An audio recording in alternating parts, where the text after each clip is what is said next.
to the class. Jadi pada kesempatan kali ini gue akan melanjutkan penjelasan dan pembelajaran terkait dengan COVID 2019 yang sudah lama gue gak otak-atik. Thank you for your text, email, dan lain sebagainya. Sorry kalau misalkan email kalian belum gue balesin karena ada satu dan lain hal. Tapi kemudian setelah ini kita coba akan lebih akrab dan lebih sering untuk berinteraksi ya. Dan ada beberapa di antara teman-teman yang mungkin bertanya terkait dengan tugas akhir atau final project atau tesisnya, itu tolong dong disertakan dengan studi kasus yang sedang kalian kerjakan gitu loh, agar gua bisa menjawab dengan lebih spesifik dan lebih detail kalau misalkan gua bisa bantu. Itu aja sih. Nah, pada kesempatan kali ini gue akan jelasin tentang desain faktor COVID, khususnya desain faktor yang pertama, serta penggunaan kertas kerja untuk penentuan desain faktor yang pertama ini.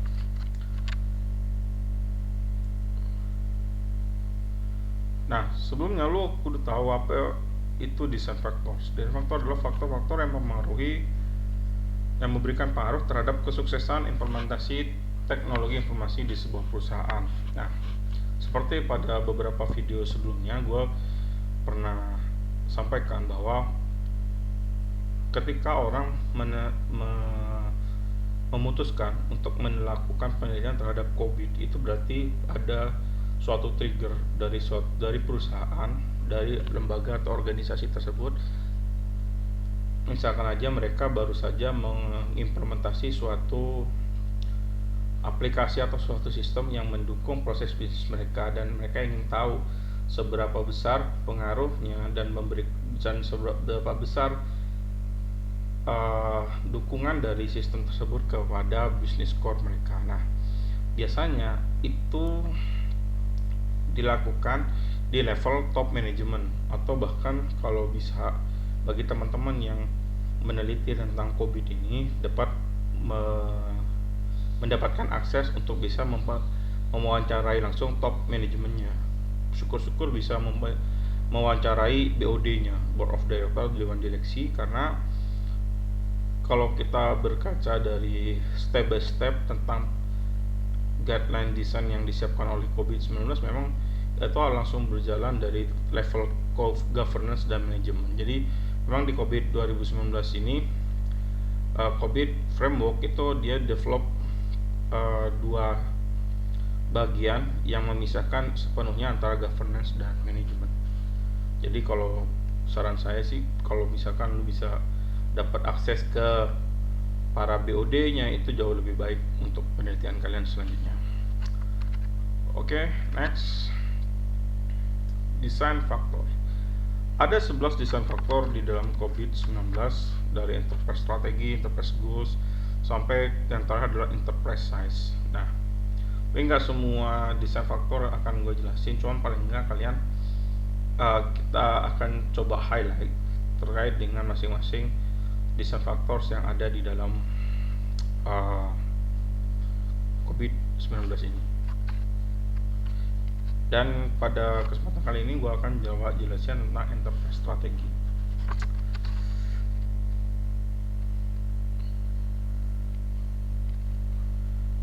Enterprise strategy as type.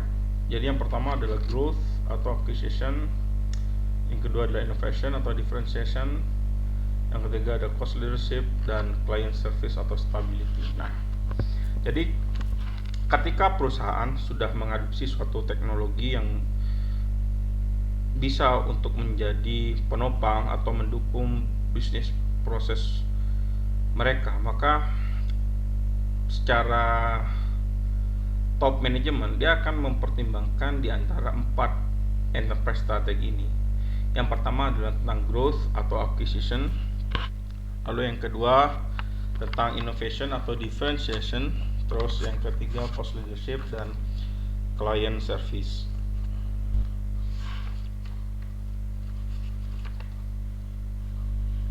Nah, growth ini atau acquisition ini juga lebih berfokus pada peningkatan revenue. Jadi apakah teknologi yang sekarang diadopsi ini dia akan memberikan pengaruh atau dampak signifikan terhadap pertumbuhan bisnis perusahaan? Misalkan direct langsung, kalau dan itu biasanya terjadi di industri-industri yang menggunakan teknologi sebagai tulang punggung, either e-commerce, either fintech dan lain sebagainya, yang notabene bahwa interaksi antar customer dan juga service perusahaan itu by application atau dari aplikasi web atau aplikasi mobile seperti itu. Jadi fokusnya terus bertambah, menambah revenue dari penjualan service mereka, dari pengguna acquisition dan lain sebagainya. Jadi itu yang menjadi fokus utama kalau misalkan berfokus pada growth. Yang kedua adalah innovation atau differentiation. Biasanya enterprise strategi yang kedua ini diambil manakala teknologi yang diadopsi itu adalah untuk memberikan suatu pembeda atau melakukan suatu kebaruan dari produk yang sudah eksis. Contohnya saja, misalkan kita ambil contoh aja ya, sebagai contoh aja, Gojek deh. Gojek dulu perusahaan yang berfokus pada antar jemput penumpang, kemudian sekarang bertambah fitur untuk pembayaran, ada namanya GoPay. Nah itu kan salah satu inovasi atau pembeda dari core bisnisnya, sehingga diperlukan semacam integrasi di antara keduanya. Dan adanya GoPay ini, apakah dia menjadi salah satu innovation juga, lebih ke arah inovasi dari metode pembayaran antara si pengguna Gojek Online dengan perusahaan atau aplikator Gojek itu sendiri. Nah itu salah satu contohnya. Yang ketiga ada cost leadership. Ini biasanya berkaitan dengan short term minimization. Jadi ada beberapa step di dalam perusahaan yang biasanya menggunakan resource yang terlalu besar. Maka sekarang dengan adanya adopsi teknologi ini, maka cost itu coba ditekan, sehingga secara penggunaan sumber daya baik itu keuangan, manusia maupun yang lainnya itu bisa berkurang gitu loh. Jadi misalkan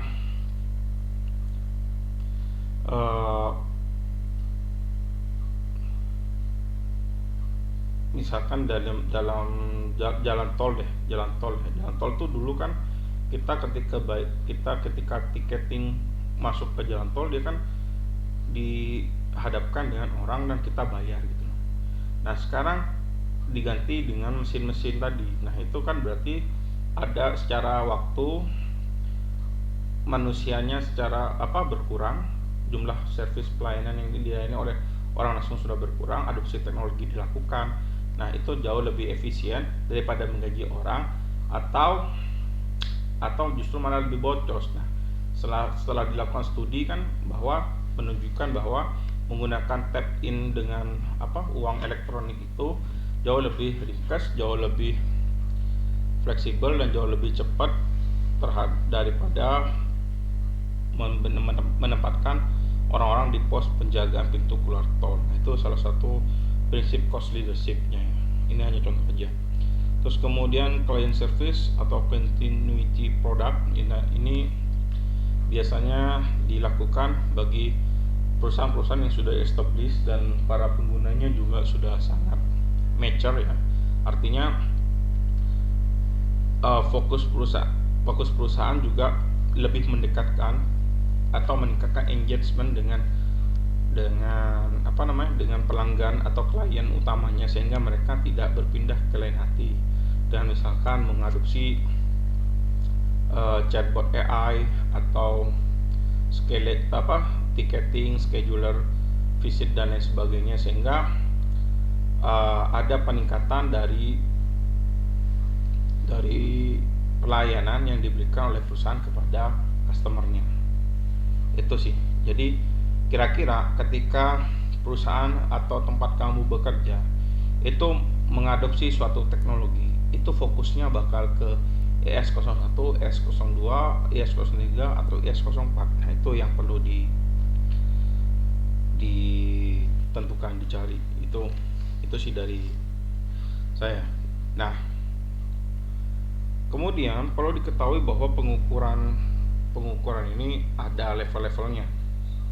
Jadi ketika kita menentukan melangkah ke jenjang berikutnya, kita harus tahu fokus dan arahan perusahaan itu seperti apa. Jadi kondisi dari perusahaan atau organisasi yang sedang kita perhitungkan nilai maturity level sistemnya itu di level berapa.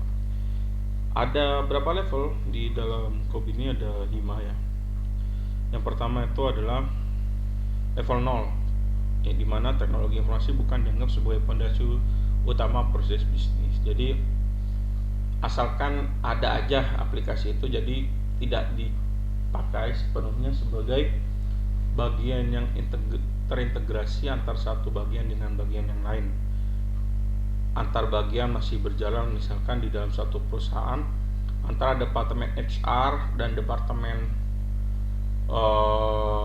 talent atau auditor itu atau keuangan itu tidak berjalan saling dependent, melainkan berjalan independen. Nah itu sama aja bohong ya. Jadi misalkan secara talent atau secara HR mereka punya aplikasi sendiri, secara keuangan mereka punya aplikasi sendiri, padahal kan penggajian itu harusnya menjadi satu kesatuan gitu. Tapi ternyata ketika penarikan laporan masih dilakukan secara manual. Nah itu level 0 tuh.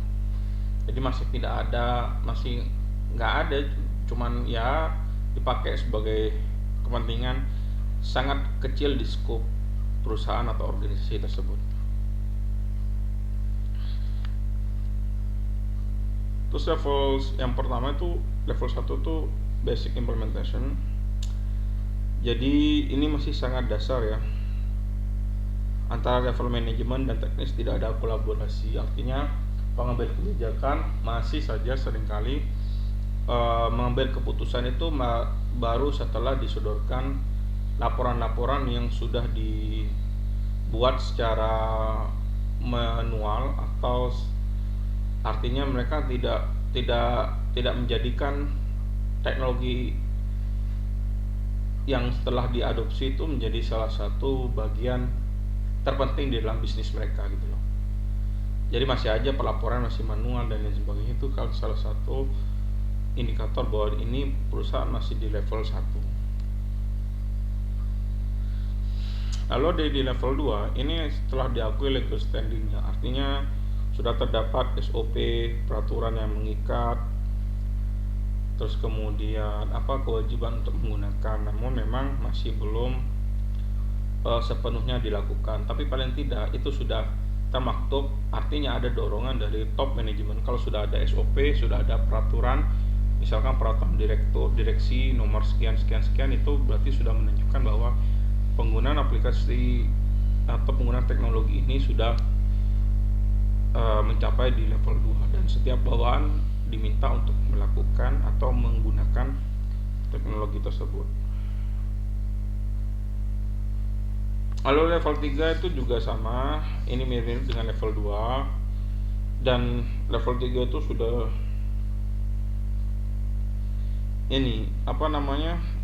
sudah saling dependen. Jadi antar departemen, antar unit itu sudah saling berhubungan satu sama yang lain. Jadi ketika pengambilan keputusan pun juga menjadi salah satu pertimbangan. Misalkan saja dari HR, dari SDM, dia ingin melakukan rekrutmen pegawai untuk bidang teknis, sementara di bagian keuangan juga harus mengukur kira-kira cost yang harus dibayarkan kepada karyawan-karyawan baru ini bagaimana dan lain sebagainya, sehingga itu cukup memberikan masukan kepada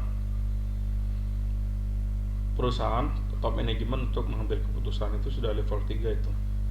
Meskipun pada akhirnya ya ini bukan menjadi KPI dari perusahaan secara umum ya. Jadi mungkin secara umum perusahaan itu masih dinilai dari dari kinerja yang lain gitu loh, bukan dari pemanfaatan teknologi informasi ini. Level 4 ini sepenuhnya sudah bergantung kepada tata kelola TI. Jadi eh, semua di dalam perusahaan itu sudah saling terhubung dan saling berkaitan antara satu dengan yang lain. Jadi nggak bisa salah satu aja ambil keputusan tapi di tempat dan itu berimplikasi kepada departemen lain gitu loh. Jadi memang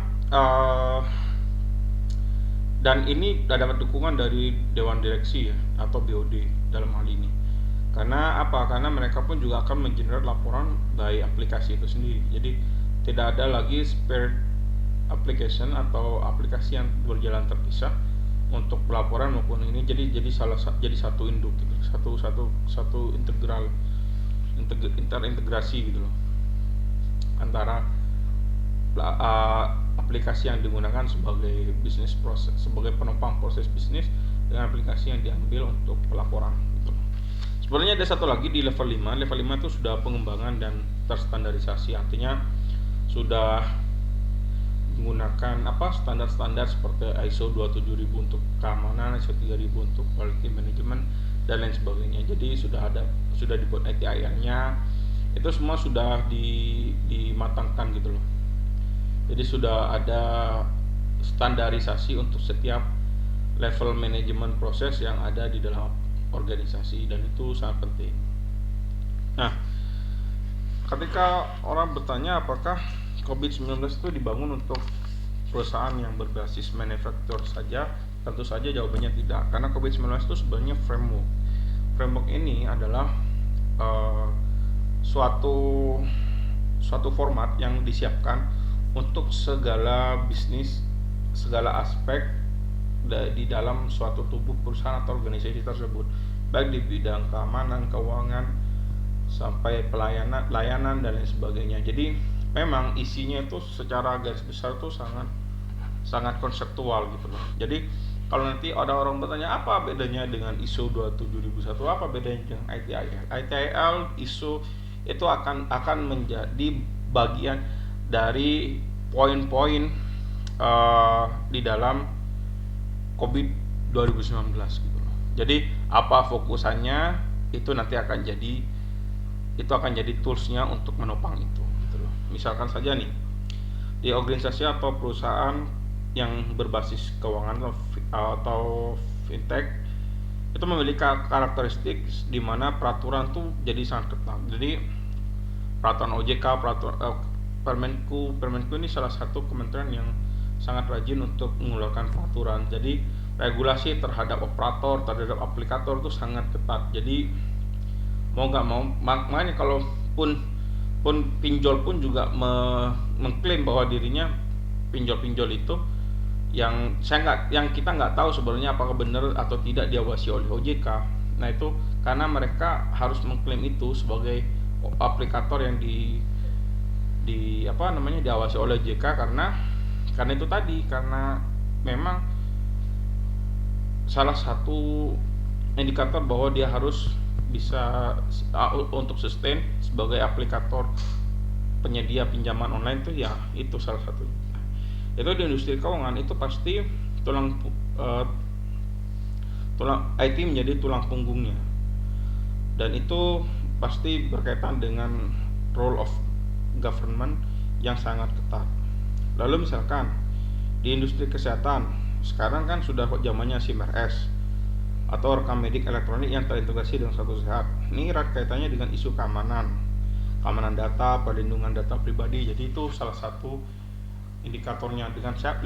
Kemudian poin-poin mana aja yang harus ditingkatkan misalkan. Nah, ada banyak modul-modul di dalam COVID ini.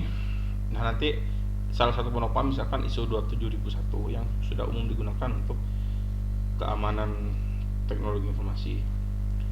Lalu misalkan kepada bagaimana organisasi dengan yang berbasis non profit, maka fokus mereka pasti akan ke cost leadership ya, karena mereka memang benar-benar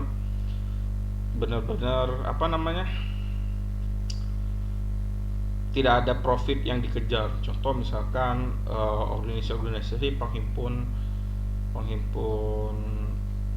crowdfunding seperti kitabisa.com atau Baitul Hidayatullah yang memiliki aplikasi sendiri dan orang bisa berderma atau bersedekah dengan cara transfer via aplikasi mereka dan tanpa ketemu dengan orangnya, namun orang sudah memiliki trust di lembaga tersebut, maka itu bisa dilakukan untuk cost efisiensi dari organisasi tersebut. Nah, untuk public sector misalkan perusahaan manufacturer, perusahaan yang berbasis dengan service, maka yang jadi ininya pasti client service dan cost leadership strategi yang dikejar untuk bisa bertumbuh gitu.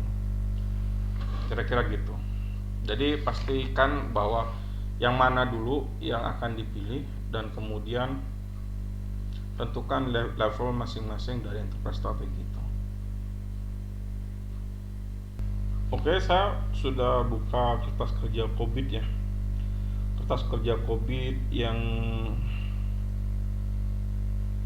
untuk desain vektor yang satu, ini ada growth, acquisition, innovation, differentiation, cost leadership, and client service atau stability. Nah, di dalam penentuan ini harus ditentukan dulu mana yang paling menonjol, apakah itu growth, acquisition, atau innovation, atau cost, atau client service.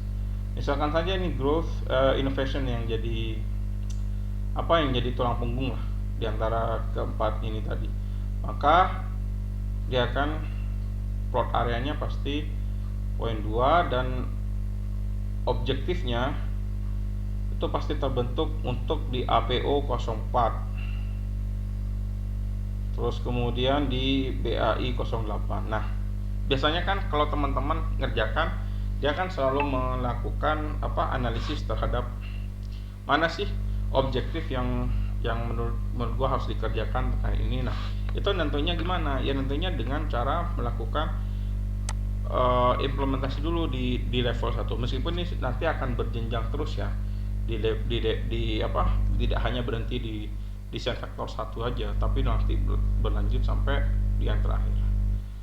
Di satu misalkan kita rubah nih yang jadi fokus bukan innovation tapi growth, maka kita ubah di sini jadi misalkan yang di sini 3, di sini naik ke 4, naik ke 5 gitu. Nah, maka grafiknya pun juga akan berubah. Nah, fokusnya kemana? Jadi